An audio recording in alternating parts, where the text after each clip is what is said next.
আপনি যদি জবাব দেন যে ওয়াজিব, এটা ছাড়া যাবে না, নামাজের ভিতরেই আপনি বলছেন ওয়ালাইকুম আসসালাম, তাহলে দেখি এই ওয়াজিব আদায় হবে না আরো গুনাহ হবে? কথা বলেন, কি সওয়াব হবে না গুনাহ হবে? সওয়াব তো হবেই না, বরং আপনি গুনাহগার হবেন। এই সালামের মতো কাজ নামাজের ভিতরে করা যাবে না, তাইলে ডাইনে ভাবে তাকানো যাবে, কে আসলো কে গেল এগুলো তাকানো যাবে। এবার মসজিদের কাছের দিকে তাকাই থাকা যাবে যে কাজ কত সুন্দর হয়েছে, সেটা চলতেছে কিনা, এগুলা দেখা যাবে নাকি নামাজের ভিতরে? এই যে আনুষ্ঠানিকতা, যারা নামাজের মূলে ঢুকতে পারে নাই তারা নামাজের আনুষ্ঠানিকতা করে, নামাজের ভিতরে তাকাইয়া দাঁড়াইয়া ডাইনে চায় বামে চায়, কে আইলো কে গেল, আবার অনেকে দাড়ি মাপে এক মনুষ্যিনী, আবার লুঙ্গি লাড়া দিয়া কিনতে আছে, কাশ দিতে আছে, আজব কারবার। কারণ সে আনুষ্ঠানিকতা বুঝছে, সে নামাজের আধ্যাত্মিকতা তার ভিতরে ঢুকে দেয়, তার ভিতরে আসে না। এটার জন্য একটা চেঞ্জ, একটা পরিবর্তন যখন হয়ে যায় তখন নামাজ পড়লে কি হবে আল্লাহ বলে দিয়েছেন। ওই রকম মনোযোগের সাথে যদি আপনি নামাজ পড়তে পারেন, আল্লাহ বলছেন আপনি তোমরা নামাজ কায়েম করো, কি হবে? আনিল ফাহশাই ওয়াল মুনকার। তুমি যদি ওইভাবে আন্তরিকতার সাথে নামাজটা আদায় করতে পারো, তাইলে এই নামাজ তোমাকে মন্দ কাজ, খারাপ কাজ এই থেকে তোমাকে ফিরে যাবে। আমাদের দেশে নামাজও পড়ে, রোজা রাখা, নামাজ পড়া বলতেছে অফিসের ভিতরে আপনি কাজ করতে গেছেন তো, রোজাও আছে নামাজও আছে, আজান করে গেছে, উনি জামাত ধরবে, উনি বলতেছে ভাই দেরি করে লাভ নাই, কিছু তো দিবেন জানিয়ে, নামাজের টাইম হয়ে গেছে, না দিবেন দেন, রোজা রাখছি দেরি করুন যেত না, এটা লইয়া তিনি ঘুষের টাকাটা নিয়ে পকেটে তারপরে মসজিদে নামাজটাকে ফিরাইতে পারে না, কারণ সে নামাজকে আনুষ্ঠানিকতা হিসাবে নিয়েছে, নামাজের ভিতরে সে গভীরভাবে ঢুক দিতে পারে, নামাজের ভিতরে ঢুক দিতে পারে। তা আমরা যদি সফল মানুষ হতে চাই, তাইলে আমরা শুনেছি কি যে যেই ব্যক্তি নামাজের ভিতর সন্তুষ্ট এরকম ভাবে নামাজ পড়বো আমরা, এটা হলো নামাজ। তিনটা কাজ করলে আপনি সহজে জান্নাতে যেতে পারবেন। খুব খেয়াল করে শুনেন, কয়টা কাজ? সবাই জবাব দেন, কয়টা? এই কথাটা এখন বন্ধ করেন ভাই। এই যে ভাই সৌদি আরব থেকে কিছু কইলাম না, বাংলাদেশ হইলে আপনি খেয়াল পেতেন কথা কারেন। তিনটা কাজ করলে আপনি জান্নাতে যাওয়া সহজ। কারণ এই বর্তমান ফেতনা ফাসাদের জমাতে আপনি একবারে আমল করে বন্দিগি করে আল্লাহর খুশি লইয়া সাহাবারা যেমনে করছে, নবী যেমনে করছে, এমনি আবাদত করে জান্নাতে যাবে, এই লোকের সংখ্যা খুব নবী। আমাদের না আছে শারীরিক সামর্থ্য, না আছে আমাদের ওই ধরনের আধ্যাত্মিক চিন্তা ভাবনা। এই জন্য নামাজের ভিতরে নামাজ পড়ে ইবাদত বন্দেগী করে জান্নাতে চলে যাবেন খুব কঠিন, খুব কঠিন। তিনটা কাজ যদি আপনি কাজে লাগাইতে পারেন, তিনটা জিনিস, তাহলে জান্নাতে যাওয়া আপনার জন্য সহজ। কয়টা? তিনটা। আপনি বাচ্চা নিয়ে ওরে ছেড়ে দেন, ওরে ছেড়ে দেন, তার কোসাইনটা তার অবস্থা হ্যাঁ যে না ওখানে বসাই দেন। তিনটা জিনিস সে একবার করবে একটা মানুষ। কয়টা? এক নম্বরে হইল আকল। আল্লাহ মহামূল্যবান তিনটা জিনিস আমাদেরকে দান করেছেন, খুব খেয়াল করে একটু শুনেন। আমার একটা কথার সাথে আরেকটা কথার কিন্তু সম্পর্ক আছে, আপনি যদি না শুনেন বা যেটা করবেন এটা কি তা করবেন, আপনি বুঝতে না আমি কি কইছি। তিনটা জিনিস কাজে লাগাইতে হবে। এক নম্বরে হলো আকল, দুই নম্বরে হলো কোরআনুল কারীম, তিন নম্বরে নবী মুহাম্মদুর রাসূলুল্লাহ সাল্লাল্লাহু আলাইহি ওয়াসাল্লাম। এই তিনটা জিনিস যদি আপনি কাজে লাগান, আপনি নিশ্চিত লেখা রাখেন, আপনি নিশ্চিত লেখা রাখেন আপনার একটা কাল হইতে দেবে, কবরে শোয়াইতে দেবে, সবাই দেখবে মাটির কবর, আপনি কবরে গিয়ে দেখবেন মাটির কবর জান্নাতের টুকরা হয়ে গেছে। বলেন এক নম্বরে হলো আকল। এক নম্বরে কি? কথা বলেন কি? এটা আল্লাহর পক্ষ থেকে মহামূল্যবান দান। এটা গরু না, এটা ছাগলের না, এটা জন্তু জানোয়ারের না। এই জন্য ওরা পশু, আমরা মানুষ। ওরা পশু, আমরা মানুষ, কিন্তু সবাই প্রাণী। মশা যেমন একটা প্রাণী, মাছি যেমন একটা প্রাণী, গরু যেমন একটা প্রাণী, কুকুর যেমন একটা প্রাণী, মানুষও একটা প্রাণী। মানুষ মনুষ্যত্বের বিকাশ ঘটাইছে বলে সে মানুষ, আর পশু পশুত্বে পরিণত হয়েছে বলে সে পশু। মানুষের যে সুকুমার ভিত্তিগুলো, যেমন সত্য কথা বলা, তারপরে আমানতের খেয়ানত না করা, মিথ্যা না বলা, গীবত না করা, চুগলখড়ি না করা, আল্লাহর উপরে বিশ্বাস রাখা, পরোপকার করা, পরনিন্দা, পরচর্চা, এগুলা বিসর্জন দেওয়া, তখন আপনি মানুষ হন। কতগুলো গুণ অর্জন করা, কতগুলো দোষ ছেড়ে দেওয়া, তখন আপনি হয়ে যান মানুষ। গরু কুকুরের এগুলা নাই। এই জন্য আমি প্রায় মাহফিলে বলেছি যে মানুষ আর কুকুরের মাঝে পার্থক্য আপনি দেখবেন কখন আপনি 3 টুকরা গোশত নেন। এই এখানে যারা আছেন 3টা টুকরা গোশত আপনি নেন। যদি সৌদি আরবে কুকুর আছে কিনা আমি জানি না, কুকুর আছে না, আপনি 3টা গোশতের টুকরা নিয়ে আপনি ঘুরবেন রাস্তায় গাড়ি নিয়ে, ঘুরতে ঘুরতে যদি একটা কুকুর পান, আপনি 3 টুকরা গোশত গাড়ি থেকে ঢিল মেরে কুকুরটার দিকে দিয়ে আপনি একটু 1 মিনিট বসে দেখেন কুকুরটা কি করে। আমি দেখছি, আমার অভিজ্ঞতার আলোকে বলতেছি, কুকুরে যদি 3 টুকরা গোশত দেন, একটা সে সাথে সাথে মুখে দিয়ে খাবে, আরেকটারে ফাউ দিয়ে ধরে রাখবে যেন কেউ নিত না পারে, আরেকটার দিকে ছাইয়া থাকো, হেলার দিকেও রাখবে। আমার কথা কি খেয়াল করছেন? 3 টুকরা গোশত যদি একটা কুকুরকে দেন, একটা খাইতে আছে, আরেকটারে ধরে রাখছে, আরেকটা ফেঁচাই যাবে। এখন মানুষ যদি এরকম হয় তাহলে সেও কুকুর। মানুষ যদি 3 টুকরা গোশত পাওয়ার পরে এমনই করে, এটা একটা এক্সাম্পল। তো মানুষের কাছে যখন কিছু আসে, সে যদি এমনই করে যে একটা খাইতে আছে, আরেকটারে ধরে রাখছে, আরেকটা ফেঁচাই যাবে, সে তাহলে তার মাঝে আর কুকুরের মাঝে পার্থক্য কি হবে? কুকুর, আমিও তো কুকুর হয়ে গেলাম যদি আমার ভিতরে এরকম স্বভাব থাকে। আমরা তো এমনই হয়ে যাচ্ছে আজকে আস্তে আস্তে আজকে মানুষ ডেস্ট্রয় হয়ে যাচ্ছে। আপনি বাংলাদেশের প্রেক্ষাপট জানেন না, যারা আজকে টাকাওয়ালা আরো টাকাওয়ালা হচ্ছে কেমন করে, একটা খায়, আরেকটা রোদে ধরে রাখে, আরেকটা ফেঁচাই যাবে, কেউ দেবে নিত না, কেউ দেবে না, তার সব দরকার, আরো চাই, আরো চাই, আরো চাই। আপনি 1 কোটি টাকা দেওয়ার পরে যদি বলেন যে ভাই 10,000 টাকা আমার কাছে ছিল, এটা আরেকজন দিব, চিন্তা করছিলাম কারে দিতাম, তে দেখবেন আইস দেওয়া করবো মানুষ বিশেষ লাভকে আমি আছি। 1 কোটি পাওয়ার পরে তে আবার আইস দেওয়া 10,000 20,000 আমার খেয়ে আমার কি পছন্দ হয় না, আমি কি খারাপ মানুষ? এই হলো আমরা মানুষ, এই হলো আমরা মানুষ। আমরা আকলকে কাজে লাগাতে পারি না। আকল মহামূল্যবান জিনিস। 1000 বছর আগে যারা আকলকে কাজে লাগাইছে তাদের ব্যাপারে কোরআন শরীফ আয়াত নাযিল হয়েছে, রাদিয়াল্লাহু আনহু ওয়া রাদু আনহু। তাদের ব্যাপারে আল্লাহ খুশি, আল্লাহর ব্যাপারে তারা খুশি। সুবহানাল্লাহ। আবার যারা আকলকে কাজে লাগায় নাই তাদের ব্যাপারে আয়াত আছে, ওয়া লাহুম কুলুবুন লা ইয়াফকাহুনা বিহা ওয়া লাহুম আয়ুনুন লা ইউবসিরুনা বিহা ওয়া লাহুম আযানুন লা ইয়াসমাউনা বিহা। তো এমন একদল মানুষ আছে, মন আছে বুঝেন, চোখ আছে দেখে না, কান আছে শুনে না। তাহলে এটা আবার কি মানুষ? মন থাকে বুঝে না, চোখ আছে দেখে না, কান আছে শুনে না, এটা আবার কি মানুষ নাকি? কানে কি বলছি মানুষ? তাহলে কি উলাইকা কালানাম, ওরা চতুষ্পদ জানোয়ার। আমরা বলছি আল্লাহ সে জানোয়ার, পারে না, জানোয়ারের চাইতে আরো খারাপ। কত সত্য কথা আল্লাহ বলছেন। এই আকল বড় দামি জিনিস। আমি আমার বাসা কুমিল্লা, রানীর বাজারে, ওখানে একটা বড় মসজিদ আছে। ওইখানে আমি শহরে থাকলে ওখানে নামাজ পড়ি। আমার এক বন্ধু আমার সাথে একবার দেখা করতে আসছে। আমি বললাম যে রানীর বাজার মসজিদে আসো, ওইখানে দেখা হবে। তো নামাজ শেষ করে যখন বেরিয়েছি, তো এই গেইটে কিছু ভিক্ষুক আছে, তা একটা লোক আমার খুব খাতির, ভিক্ষুকের ভিতরে একটা লোক আমার খাতির, আমি একটু দেখাশোনা করি, সে অন্ধ। তো তারে বললাম যে ভাই, আমি আমার বন্ধুর সাথে কথা বলতে বলতে আগাইতেছি, তো ভিক্ষুক তো আমার গলা বুঝে, চোখে তো দেখা না। আমি যখন কথা বলতে বলতে আগাইতেছি, ভিক্ষুক আমার ডাক দিয়ে বলতেছে, হুজুর আপনি কি জায়গাতে আছেন?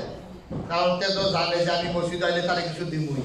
তো আমি দি জায়গাতেছি, সীমানা দেই নাকি, তো তে ডাক দিছে আর কি, হুজুর আপনি কি জায়গাতে আছেন? আমি কানে না আইতে আছি। তাহলে আবার ফিরে গেছি। তা আমার বন্ধুরে কইলাম যে এই যে ভিক্ষুকটা তার সাংঘাতিক ট্যালেন্ট, সে খুব বুদ্ধিমান। কিরকম? আমি এখন টের পাই। তা আমি গিয়া সেটা বললাম যে যাই নাই, আসি, আমার বন্ধু আসছে, মনটা আজকে ভালো আছে। তো তারে একটা 10 টাকার নোট পার করে দিয়া তারে কইলাম যে নে, তোরে আজকে মন খুশি তো আমার, এই জন্য তোর একটা 100 টাকার নোট দিলাম। দিছি কত? কথা কয় টাকা দিছি? কইছি কত? 100। তে করছে কি টেহারা ধরে কি জানি চাইয়া আমার দিকে চাইয়া পয়সা খালি করে। আমি কি সেটা আমার থেকে পানি চলে আসছে। আরে এই ছেলেটা, এই লোকটা অন্ধটা 40 বছর ধরে সেই মহিলাটার সাথে সংসার করছে। মহিলাটার সামনে দিয়ে হাইটা গেলে চিনে না, কথা বললে চিনে না। এই মহিলারা, এই লোকটা যে সন্তান জন্ম দিছে, এই বাচ্চাগুলার সে চিনে না, আব্বা কইয়া ডাক দিলে চিনে, কিন্তু ঠিকই 10 টাকার নোটটা সে ধরে বুঝা ফেলছে এটা 100 টাকাটা 10 টাকা। এটার নাম হইল আকল। বলেন তো বুঝ বিবেচনা, ভালো মন্দ বোঝার ক্ষমতা, এটা আল্লাহ আমাদেরকে দিচ্ছে। এটা গরুরে দেয় নাই, ছাগলরে দেয় নাই। আপনি যদি একটা গরু, আপনার ফালা গরু ডারে ওখানে গাইডা, নিজের দোয়াল গাইডা, এটা যদি বারবার বুঝান যে এখন তোর নিয়ে আমি যেই ক্ষেত্রার কাছে সারা এই জন্য আমরা, তুই এই ক্ষেত্রের ভিতরে মুখ দিবি না, দেখবি না আমরা এই লগের কোনায় আমরা ফাঁসা, হ্যাঁ গিয়ে তুই ইচ্ছা মতো কত খাইবি। তাই নিয়ে যদি নিজের ক্ষেত্রের কাছে এত যে বুঝাইছেন সারা রাত লাগাইয়া এই গোয়াল করতে বার করে নিয়ে ছাড়ছেন, তে কইলা মুখে দিচ্ছে আপনারা, কারণ তো আকল নাই, সে তো আকল পর বুঝে না, তাহলে বুঝানো যায়, সে তো আকল পর বুঝে না। কিন্তু আমরা মানুষ, আমাদের এই আকল আল্লাহ দিয়েছে, সুতরাং এই আকল যদি কাজে লাগায়, বাংলাদেশের বাসের পিছনে লেখা থাকে বিবেক হচ্ছে সর্বোচ্চ আদালত। একটা মানুষ যদি বিবেক খাটাইয়া চলে, তাহলে কবির ভাই বিচার করার তো দরকার নাই তো। ওনার বিচার যদি উনি করতে জানে, তাহলে নাগাই শরীফ সাহেবের কোনো দরকার নাই তো। নাগাই শরীফ সাহেব যদি নাগাই শরীফ সাহেবের নিজের বিচার করতে জানে, তাহলে আদালতের কোনো দরকার নাই তো। আমরা আমাদের আকল কাজে লাগাই না বলেই তো ফেতনা ফাসাদ। আমরা আমাদের আকলকে কাজে না লাগাই না, আমাদের বিবেককে কাজে না লাগাই, আমরা আবেগতাড়িত হয়ে যাই বলেই তো আজকে তো ফেতনা ফাসাদ। আমরা যখন আরেকজনের সম্পদ লুণ্ঠন করতে চাই, আরেকজনের জমি যখন দখল দিতে চাই, আর অবৈধ পথে যখন অজস্র টাকা পয়সার মালিক হতে চাই, তখনই তো বিপদ লোকে যায়, তখনই তো ওই হকদার দিয়া, পাওনাদার দিয়া আর অংশীদার দিয়া কাটাকাটি মারামারি লেগে যায়। আমার দাদা মরহুম পীরসে হেমকানা নাগাইছে, উনি একটা কথা বলতেন যে তোমরা যে কও যে আমার ফিরসাবে নাগাইছে ফিরসা ভালো মানুষ এমনেওয়ালা, ওই কেমনেওয়ালা, ওই সবসময় সত্যওয়ালা বুঝবই আইয়া পড়ি দেখি এরা ভালো শুরুয়ালা বুঝাতাম গেলে তো আর ভালো না, শুরুয়ালা আমারটা নিয়ে আনতাম গেলে ভালো না, সত্যওয়ালা লইয়া যাইয়া পড়ি এর লেগে হবলে ফিরসা বুঝুন মাশাআল্লাহ খুব ভালো মানুষ, সকাল যায় তো আর লেগে ভালো আর সঠিক হকটা আপনি চাইতে গেলেই আর ভালো শুরুয়ালা হয় না তো। আপনি যে তরমুজটারে কাইতে আপনি যদি কোন সমান সমান অর্ধেক নেব, তাহলে কাটার সময় যে রসটা পড়ছে এটা নিব কেন? একটা তরমুজ কাইটা যদি আপনি বলেন যে ওজন যেতুর আছে 5 কেজি ওজন, মনে করেন তরমুজটা আমারে ভাই 2.5 কেজি দিবা, এক সুতা পরিমাণ কম দিতে রাখেন, আমার বেশি দরকার নেই। তা 5 কেজি যে তরমুজটা কাটতে গিয়ে যে রসটা পড়ে গেছে, ওটা 5 কেজি নাই, তাহলে তো 10 গ্রাম হোক 20 গ্রাম হোক কমছে তো, এটা নিব কেন? আপনি যদি সমান সমান চান, এটা কেউ না কেউ নিতে হবে তো। তাই আপনি যদি কোন 10 গ্রাম আমার কম দিও, ভাই আমি নিজের চোখে দেখছি কাটতে গিয়ে যে রসটা পড়ছে, এটা তো পড়ে গেছে, এটা তুমিও পাইতাম না আমিও পাইতাম না, এটা আমি কমে নেওয়া লাগবে, এই বুঝতে থাকলেই তো যথেষ্ট। এক নম্বরে গেল আকল। তাহলে আজকে এখানে আমরা যারা ক্ষুদ্র একটা বাংলাদেশ না, ছোট্ট একটা বাংলাদেশ, আমরা সবাই মিলে ইনশাআল্লাহ আকলকে কাজে লাগাবো। সবাই রাজি আছেন ইনশাআল্লাহ? সবাই বলি আমিন। 2 নম্বরে কোরআনুল কারীম, এই ব্যাপারে বেশি কথা বলার দরকার নাই। টোটাল কোরআনটা হচ্ছে মানুষের জন্য জীবন আদর্শ, এটা হচ্ছে একটা মডেল। এই কোরআনটা হচ্ছে আমাদের জন্য গাইডলাইন, এই কোরআন হচ্ছে আদর্শ, এই কোরআন হচ্ছে দিক নির্দেশনা। এটা আমরা যদি পালন করতে পারি, আল্লাহ এই কোরআনকে আমাদের জন্য দিয়েছেন। 3 নম্বরে নবী মুহাম্মদ রাসূলুল্লাহ এই নবীকে যখন পাঠালেন, একেবারে সংক্ষিপ্ত কথা শেষ করে দিচ্ছি, ও বলে যে এই নবীকে যখন পাঠালেন, নবীকে পাঠানোর পরে দুনিয়ার মানুষ জানতে চাইল যে আল্লাহ নবী কি জিনিস। তা আগে বলো আমি কি জিনিস, সুবহানাল্লাহ বলবেন না? আপনি যে আল্লাহকে না চিনেন, নবী চিনবেন কেমনে, আপনাকে চিনবেন কেমনে? এই জন্য বলছেন মান আরাফা নাফসাহু ফাকাদ আরাফা রাব্বাহু, যে তার নিজের সম্পর্কে সচেতন হয়েছে, তার আল্লাহ চিনা তার জন্য সহজ হয়ে গেছে। সুবহানাল্লাহ। তো আমরা যখন জানতে চাইলাম যে নবী কি জিনিস, আল্লাহ তো আমি কি জিনিস, তা আমরা বললাম যে আল্লাহ আপনি কি জিনিস, সেটা আমরা সবসময় বলি আলহামদুলিল্লাহি রাব্বিল আলামিন। আপনি হচ্ছেন সেই যিনি সমস্ত জগৎ সমূহের জন্য রব। আল্লাহ কয় তাই সিনেছে, যেহেতু আমি হইলাম রব, তাই আমার নবীর সিনা সহজ হবে। আমরা বলি যে বলেন আল্লাহ তাইলে আমার নবীকে, নবী হচ্ছে, খেয়াল করেন খুব চিকন কথা, যে যত জায়গায় আমি আল্লাহ রব, আচ্ছা এমন কোন জায়গা আছে যেখানে আল্লাহ রব না? এমন কোন জায়গা আছে? তাইলে যত জায়গায় আমি আল্লাহ রব, ঠিক তত জায়গায় আমার নবী হইলেন রহমত। বলেন সুবহানাল্লাহ। আমার নবী কি? রহমত। আল্লাহ নিজেই বলছেন, এই কোরআনুল কারীমে নবীর পরিচয় দিয়েছেন। সবাই পড়েন আউযু বিল্লাহি মিনাশ শাইতানির রাজীম। বিসমিল্লাহির রাহমানির রাহিম। ওয়া মা আরসাল الله رحمة للعالمين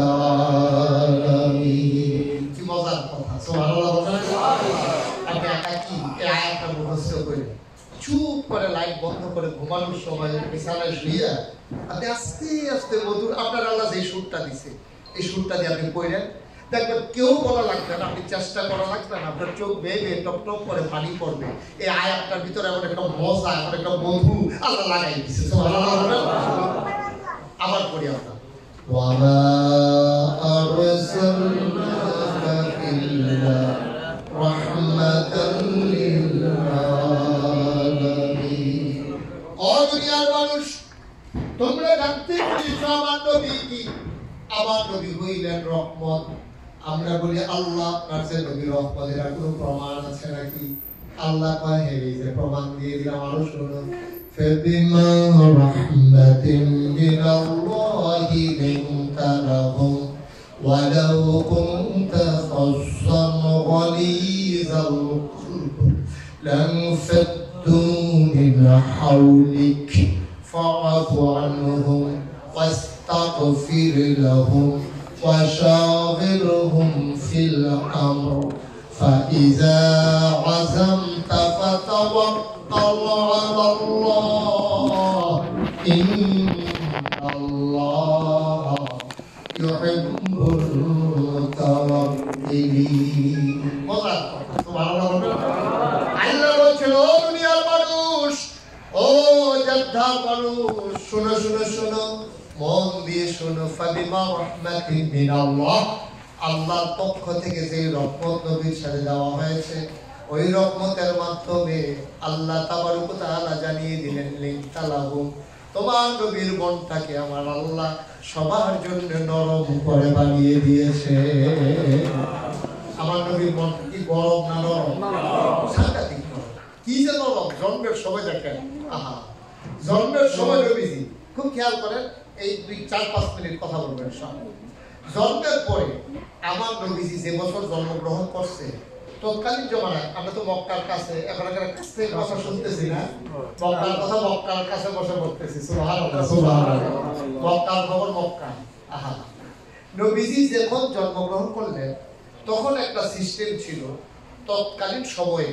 বংশাবলী মানুষ যারা দামি মানুষ যারা কুরাইশ উমাইয়া বনু তামিম বনু কেনান বনু হিশাম তারা করতো কি নিজের বাচ্চাকে মায়ের বুকের দুধ খাওয়াইতো না এটা তৎকালীন সময় এটা একটা আভিজাত্যের প্রতীক ছিল যে বাচ্চারা নিজের বুকের দুধ মায়ের খাওয়াবে তো বাচ্চা খাবে কি তখন বাচ্চাগুলার তায়েফ থেকে একদল মহিলা আসতো তায়েফ থেকে আইসা তখন তারা করছে কি তায়েফে ঢুইকা তারপরে বাচ্চাগুলো টাকার বিনিময়ে নিয়ে যেত দুধ পান করাই আমরাইরা দিয়া যেত তো যে বছর নবীজি জন্মগ্রহণ করছে এই বছর তায়েফ থেকে একদল মহিলা রওনা দিচ্ছে তায়েফ থেকে মহিলারা রওনা দিয়া এই যখন রওনা দিচ্ছে একসাথে কিছু দূর আসার পরে পিছনে ফিরে দেখে একজন মহিলা নাই তো একজন বলতেছে আরে সবাই তো আমরা রওনা দিলাম একজন তো নাই কই কে নাই আমার লোকই তো আছে নয় নাম কো ওনার নাম হলো হালিমা সুবহানাল্লাহ বলতেছে হালিমা নাই তো কি করবো অনেকক্ষণ দাঁড়িয়ে রয়েছে হালিমার আসে না তো সবাই বলা বলি করতেছে হালিমার উঠটা তো খুব দুর্বল আবার এই উঠের উঠলে উঠছে 3 জন হালিমা উঠছে হালিমার জামাই উঠছে হালিমার ফুত আব্দুল্লাহ 3 জন উঠছে তো এই 3 জন উঠার কারণ হালিমার একটা সন্তান ছিল নাম ছিল আব্দুল্লাহ তো 3 জন উঠছে তো উঠে তো বোধহয় এই দুর্বল এর মধ্যে শুয়ে লাইছে বাঘবাই আমি চালাইছে নাকি কি এটা তো টেনশনের বিষয় এটা উঠতে আইতে পারলে না তো চলো আমরা যাইগা শীতকালীলা বিকাল কোন সময় আবার সন্ধ্যা দিকে ভালো বংশের মানুষ সন্ধ্যার পরে দিলে একটা বাচ্চা কাচ্চা সবাই আসছে মক্কা আইসা সব ধনী ধনী বাচ্চাগুলারে কার এরকম বড় বড় টাকা পয়সার মালিক বড় বিল্ডিং আছে কারা ব্যবসা করে এরকম দেখে দেখে সব বাচ্চা নিয়ে তারা রওনা দিচ্ছে রওনা দিয়ে তাইফের মাঝ পথে গেছে যাওয়ার পরে দেখতেছে তারা যাইতেছে হালিমা আসতেছে সুবহানাল্লাহ তারা সবাই বের হয়ে যাচ্ছে সবার কোলে 2 জন করে বাচ্চা একটা নিজের আরেকটা হলেও দিচ্ছে যে টাকার জন্য এখন হালিমা জিজ্ঞেস করতেছে এই আমার বান্ধবীরা সোয়েরা তোমরা কি সব বাচ্চা নিয়ে আসো বাচ্চা নাই কয়েকটা বাচ্চা আছে আমরা তার খবর নেই এতিম অসহায় এই জন্য আমরা খবর নেই না তো বাচ্চার নাম কি তো বাচ্চার নাম মুহাম্মদ সাল্লাল্লাহু আলাইহি ওয়াসাল্লাম হালিমার দামের বলটা ছিল বড় আর হালিমা ছিল বাস্তববাদী হিসাবী তা হালিমা সাহি বলতে আসতে চলো এই তিনবার যাই আইসি যখন মাছ রাস্তা তাইয়া বসে দুটা টাইম দিয়ে দিয়ে লই আইয়া পড়ি যা টাকা পয়সা যায় দিয়ে দিবা। হালিমা কয় না না বাচ্চা আনবি তো 2টা পয়সার লাগে, তো বাচ্চা যদি পয়সা একটা টাকাই না পাই তো এই বাচ্চার মুখী করতে চলেন ফেরত যাই, এই বছর বোধ আমরা কখনো বাচ্চা না। হালিমা সবাই বুঝে শোনাই আনছে মক্কা আইনা সেটা কাবা ঘরের কেনারে আসা দেখে যে লোকজন দাঁড়াই দিচ্ছে। তা হালিমার দাঁড়ায় ভাই আমি যাইছিলাম অনেক দূরেতে এই টাইপ থেকে, আচ্ছা এখানে বিলে একটা বাচ্চা আছে তার বিলে বাপ নাই, তো বাচ্চার নাম কি? বাচ্চাটার নাম মোহাম্মদ। আমরা আব্দুল্লাহ বাইসাবের ফুট, আব্দুল্লাহ বাইসাব তো মারা গেছে, এবার ফুতের নাম তো মোহাম্মদ, তার মার নাম তো আমেনা, তার দাদের তো কাবা ঘরের পুত্র হলে আব্দুল মুত্তালিব। তো ভাই ঘরটা কোনটা? বলেছি সামনে ঘরছে কাবার উত্তরে যে শুরু ঘরটা, এটাই তো এই মোহাম্মদের ঘর, আমেনার ঘর। তো গেছে গিয়েছে দরজা বন্ধ। তা হালিমা ডাক দিয়ে কইতেছে স্বামী আমার, তখন যদি আপনি পুরুষ মানুষ, এই ঘরে কোনো পুরুষ নাই, জান এটা সুন্দর হবে না, আপনি আব্দুল্লাহ নিয়ে ওই নিজের ফুট, আব্দুল্লাহ নিয়ে আপনি একটু বাইরে দাঁড়ান, আই ভিতরে যান। হালিমা দরজা দিয়ে দাঁড়াইছে, দেখে দরজা বন্ধ। সালাম দিছে আসসালামু আলাইকুম। ভিতর থেকে মহিলা তো ওয়ালাইকুম আসসালাম। কে? আমার চিনবেন? আমার নাম হালিমা। কোন হালিমা? আমি হালিমা তো সাদিয়া। চিনতাম না, আমার বাড়ি টায়ের, আমি বাচ্চা নিতে আসছি। এখন আমেনা শুনে কাঁদতে শুরু হয়েছে। আমেনা ডাক দিয়ে কয় হালিমা কত মহিলারা বাচ্চা নিয়ে গেল, কেউ খবরও নিল না, উটের পায়ের শব্দ শুনলাম, বাচ্চার বাবা কান্না শুনলাম, কেউ খোঁজও নিল না, তোমার বুঝে মায়া লাগছে। আহলাক সাহলাক মারহাবা, মোস্ট ওয়েলকাম, আমার ঘরে তোমার স্বাগত। দরজা খুলে দেওয়া হলো। হালিমা ভিতরে ঢুকলেন।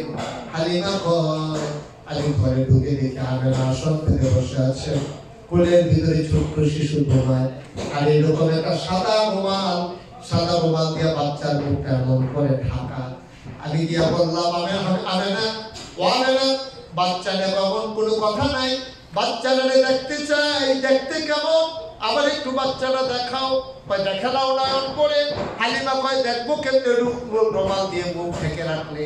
আমেনা টান দিয়া পর্দারা সরাই দিলেন। হালিমা কয় খোদার কসম, আমি জীবনে অনেক বাচ্চা দেখেছি, যেই মাত্র আমেনা পর্দা সরালো, আমি যেই বাচ্চাটাকে দেখলাম, খোদার কসম মানুষের বাচ্চা এত সুন্দর হতে পারে আমার জানা ছিল না। জীবনে আমি অনেক বাচ্চা দেখেছি, এত সুন্দর বাচ্চা কোনোদিন আমি দেখি নাই, এত সুন্দর মানুষ হতে পারে। আমি বললাম, তাকায় দেখলাম বাচ্চারা চোখ বন্ধ করে ঘুমায়। আমি মনে মনে চিন্তা করলাম, বাচ্চাটা আমি দেখি, বাচ্চাটা তো আমারে দেখে না। আমি চিন্তা করতেছিলাম শুধু সে চোখটা একটু খুলতো, আমি কাউকে কিচ্ছু বলি নাই, খোদার কসম। আমি মনে মনে চিন্তা করেছি, হঠাৎ করে দেখলাম বাচ্চাটার চোখের পাতা এমন করে নড়তেছে। আমি তাকিয়ে আছি অপলক নয়নে। আমার মনে হইল চোখের পাতা নড়ে না, মনে হইল গোলাপি রঙের ফুটন্ত গোলাপের 2টি পাপড়ি, মনে হইল মৃদুমন্দ বাতাসে যেন দোল খাইতেছে। চোখ 2টা খুলে গেল, বাচ্চারা আমার দিকে তাকাইলো, আমি তো তাকিয়েছিলাম, আবার বাচ্চারা আমার দিকে তাকাইয়া ঠোঁটের কোণাটা বাঁকা করে এমন একটা হাসি দিল, মনে হইল আমার কলিজাটা দুটো ভাগ হয়ে গেছে।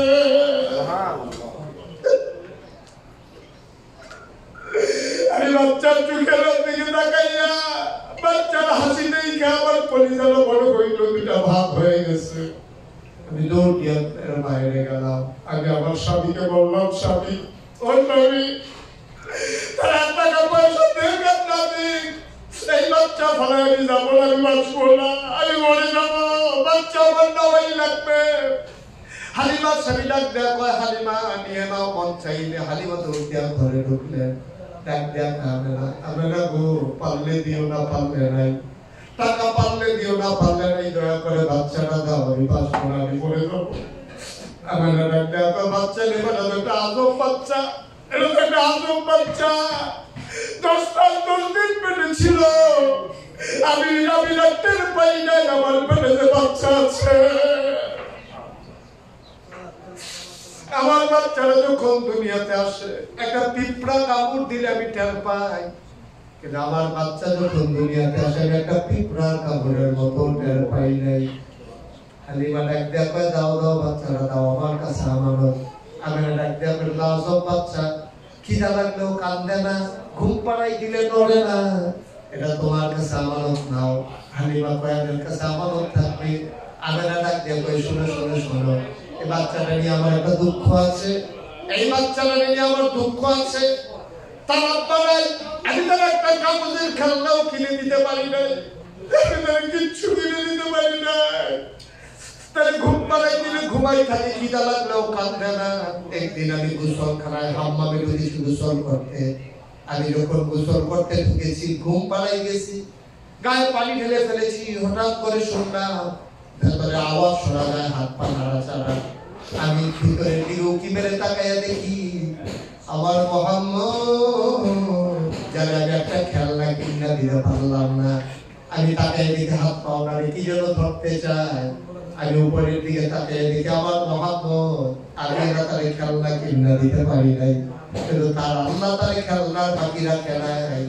আমার মোহাম্মদের খেলনা বানাই আমার আল্লাহ আকাশের চাঁদ আর তারাগুলা তার হাতের নাগালে পাঠিয়ে দিয়েছে। ভাইরা আমার, এই নবী তোমার আমার নবী, আমরা সেই নবীর উম্মত। সুতরাং মনে রাখবা, এমন কাজ করা যাবে না যে কাজ আল্লাহ বেজার হয়, এমন কথা বলা যাবে না সেই কাজ আমাদের জন্য সহজ হয়। বন্ধুরা আমার, মানুষ হিসাবে আমাদের কিছু দায়িত্ব কর্তব্য ভাই।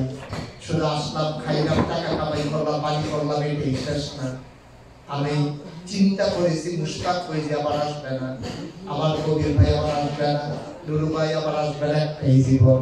কিন্তু এই জীবনে এমন কিছু করে দেওয়া লাগবে, যেই জীবনটা কিছু করে দেওয়ার কারণে কবরে গিয়ে আমরা দেখবো আমার কবর জান্নাতের টুকরা হয়ে গেছে। পরে আমি একটা জিন্দেগি চাই নাকি? আমি এই চিন্তা করে আমি নাগাইশ, আপনারা কুমিল্লা জেলা নাগাইশ একটা উল্লেখযোগ্য একটা গ্রাম, সেই গ্রামে আমার খাস মেহরবানি ভূমিকার দরকার নেই, সরাসরি যে কথা। আমার এখানে দরবারে প্রায় 1000 ছাত্রছাত্রী আছে, হাজার হাজার লোক মাহফিলে চলে আসে। আমার একটা টিনের ঘর মসজিদ, লোকজন জায়গা হয়, সামান্য কিছু লোক নামাজ পড়তে পারে, বাইরে থেকে আসে, জমা পড়ে এখানে যাবে তো গাড়ি ঘোড়ায় করে অনেক লোক চলে আসে। আপনাদের এখানকার ব্যবসায়ী মুন্না ভাই আমার দরবারে গিয়েছিলেন, উনি দেখেছেন 18 একর জায়গার উপরে আমার কমপ্লেক্স, 1800 শতক জায়গার উপরে আমার 10টা প্রতিষ্ঠান, একটা খানকা, দাখিল মাদ্রাসা, নুরানি মাদ্রাসা, হাফিজিয়া মাদ্রাসা, দাতব্য চিকিৎসালয়, গণপাঠাগার, গবেষণাগার, ছাত্রাবাস, ইয়াতিমখানা, মসজিদ।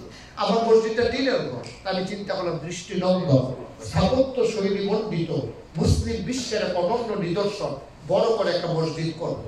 ইঞ্জিনিয়ারদেরকে দায়িত্ব দিলাম, ওরা ড্রয়িং করলো, নিয়ে আসলো। আমি দেখলাম বিশাল। আমি বললাম এই মসজিদ কত বড়? এই মসজিদে একসাথে নামাজ পড়তে পারবে 6000 লোক একসাথে নামাজ পড়বে। 17000 প্লাস স্কোয়ার ফিট মসজিদটা। এখানে একটা নিচতলায় হাসপাতাল করবো ফ্রি গরিব মানুষের জন্য। 2 তলায় 3 তলায় মসজিদ, ডাইরেক্ট দোতলায় উঠে গেছে সিঁড়ি দিয়া, 125 ফুট লম্বা সিঁড়ি, এটা পুরো দোতলায় চলে গেছে। এটাই একটা বিশাল কারবার। আমি বললাম যে মসজিদ করতে কত লাগতে পারে? ওই যে মসজিদের সাম্ভাব্য বাজেট ধরা হয়েছে 15 কোটি টাকা। আমি নিজে আমার 1 বছরের কামাই, আমি গরিব মানুষ, আমি তো ধনী মানুষ না। আমি 1 বছরে মাহফিল করে যত টাকা হাদিয়া পাই, আমি বলেছি আমার 1 বছরের হাদিয়া আমি পুরো মসজিদে দান করে দেবো ইনশাআল্লাহ। আমি 25 লক্ষ টাকা 1 বছরে জমাইতাম পারছি। জমাই আমি একসাথে দিয়া আমার মসজিদের কাজ শুরু করেছি। আপনাদের এখানে আসার আগে আমি হিসাব মিলাই দেখলাম প্রায় 2.5 কোটি টাকা, 2.5 কোটি টাকা আমি মসজিদের জন্য খরচ করে দিচ্ছি। 1 টাকাও নেই ভাই, আলহামদুলিল্লাহ। আমি কিছু বলছি না, বাকি টাকা আসলে থেকে, বাকি টাকা নানান মানুষ নানানভাবে দেশ বিদেশ থেকে, গ্রামের বাংলাদেশের অসহায় গরিব মানুষ থেকে শুরু করে সবাই আমার মসজিদে শরীক হয়েছে। আজকে আমার বিনয়ের সাথে আপনাদের কাছে অনুরোধ, এই বাংলাদেশের মানুষ 1 টাকা দিলে 1 টাকাই থাকে, আপনার 1 টাকা দিলে 30 টাকা হয়ে যায়। আবার এই মসজিদ আমি এখান থেকে যাওয়ার পরে ছাদ হবে, ছাদ পাতে 1.5 কোটি টাকা লাগবে, 1.5 কোটি টাকা। এই ছাদটা আমি করা লাগবে, 1.5 কোটি টাকা লাগবে। আপনাদের কাছে বিনয়ের সাথে আমার অনুরোধ, আমার এই মসজিদের সাথে আপনি একীভূত হন। মসজিদ কার ব্যক্তিগত সম্পদ নয়। আল্লাহ নবী বলেছেন, মান বানা লিল্লাহি মাসজিদান বানাল্লাহু লাহু বাইতান ফিল জান্নাহ, যে দুনিয়ায় মসজিদ বানাবে আল্লাহ জান্নাতে তার জন্য ঘর বানাবে। বলেন সুবহানাল্লাহ। আমি পরশুদিন এখানে এসেছিলাম, আমাদের নুরু ভাই, উনি 1 লক্ষ টাকা আমার মসজিদের জন্য দিয়েছেন, বলেন আলহামদুলিল্লাহ। এখানে যারা আছেন আমার এই কবির ভাই, উনি নিয়োগ করেছেন যে মসজিদের ফ্লোরে যত কার্পেট লাগে একতলা, উনি একতলার পুরো কার্পেট দিয়ে দেবেন, এটা ওনার নিয়োগ। কবির ভাই একতলার কার্পেট দিয়ে দেবে ইনশাআল্লাহ। আমাদের দেশে সৌদি আরবের মতো আবহাওয়া তো না, আমরা চিন্তা করেছি ওই কার্পেটটা আমরা টাইলস করে দেবো, যেন মার্বেল পাথর লাগাই দেবো। কবির ভাই যেটা দেওয়া ওটা দেবে, আমরা ওই কার্পেটের চাইতে আমাদের মার্বেল পাথরটা উপযোগী হবে বেশি ইনশাআল্লাহ। কবির ভাইয়ের সাথে প্রয়োজন আমরাও শরীর থাকবো ইনশাআল্লাহ। আর কেউ আছেন যে হুজুর ইনশাআল্লাহ